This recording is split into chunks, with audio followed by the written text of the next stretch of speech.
மாதா தொலைக்காட்சி அன்பர்களே, இறந்த நம்பிக்கையாளர்களின் ஆன்மாக்கள் இறைவனிலே நித்திய இளைப்பாற்றி அடைய நமது மாதா தொலைக்காட்சியோடு இணைந்து ஒரே குடும்பமாக மன்றாடுவோம்.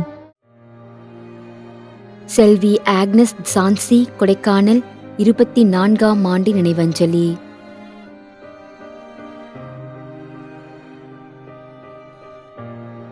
Doctor A. Charles Dhanaraj, Nagercoil.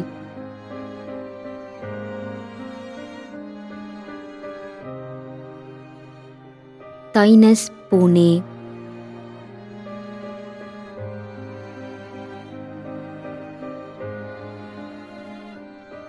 I. Antony Samy, Bangalore, 9ஆம் ஆண்டு நினைவஞ்சலி.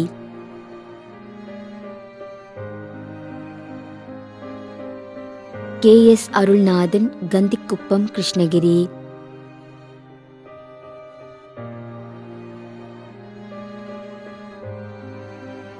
திருமதி எஃப். நட்சத்திரம், திருச்சி.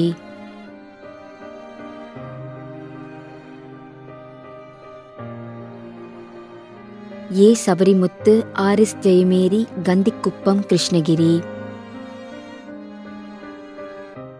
மேலும் கொரோனா நோயினால் பாதிக்கப்பட்டு இறந்த அனைத்து நம்பிக்கையாளர்களின் ஆன்மாக்களுக்காகவும், யாரும் நினையாத நம்பிக்கையாளர்களின் ஆன்மாக்களுக்காகவும் மன்றாடுவோம்.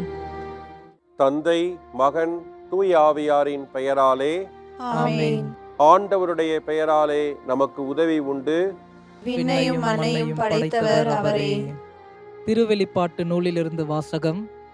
அதிகாரம் 14, இறைவார்த்தை 13.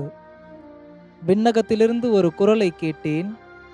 இது முதல் ஆண்டவரோடு இணைந்த நிலையில் இறப்போர் பேறு பெற்றோர் என எழுது என்று அது ஒலித்தது. அதற்கு தூய ஆவியார், ஆம், அவர்கள் தங்கள் உழைப்பிலிருந்து ஓய்வு பெறுவார்கள், ஏனெனில் அவர்களின் செயல்கள் அவர்களை பின்தொடரும் என்று கூறினார். ஆண்டவரின் அருள்வாக்கு. இறைவனுக்கு நன்றி. நம்மிடையே வாழ்ந்து இறந்து போன இறைவனின் அடியார்களுக்காகவும், மேலும் குறிப்பாக மாதா தொலைக்காட்சி வழியாக நீத்தார் நினைவில் இன்று நினைவு கூறும் இறைவனின் அடியார்கள் அனைவருக்காகவும் மன்றாடுவோம். விண்ணுலகில் இருக்கின்ற எங்கள் தந்தையே, உமது பெயர் தூயது என போற்ற பெறுக. உமது ஆட்சி வருக. உமது திருவுளம் விண்ணுலகில் நிறைவேறுவது போல மண்ணுலகிலும் நிறைவேறுக. எங்கள் அன்றாட உணவை இன்று எங்களுக்கு தாரும். எங்களுக்கு எதிராக குற்றம் செய்வோரை நாங்கள் மன்னிப்பது போல எங்கள் குற்றங்களை மன்னியும். எங்களை சோதனைக்கு உட்படுத்தாதேயும், தீமையிலிருந்து எங்களை விடுவித்தருளும். ஆமென். மன்றாடுவோமாக. இறைவா, இரக்கம் காட்டுவதும் மன்னிப்பு அளிப்பதும் உமது இயல்பு.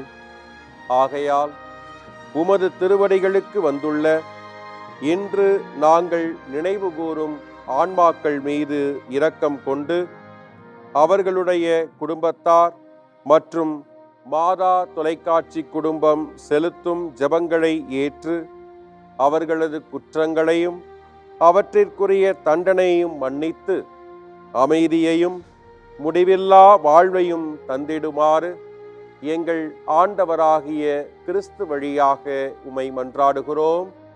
ஆமென். நிலையான இளைப்பாறுதலை ஆண்டவரே இவர்களுக்கு அளித்தருளும். முடிவில்லாத ஒளி இவர்கள் மேல் ஒளிர்வதாக. இறந்த நம்பிக்கையாளர்களின் ஆன்மாக்கள் இறைவனின் இரக்கத்தினால் அமைதியில் இளைப்பாறுவனவாக. ஆமென்.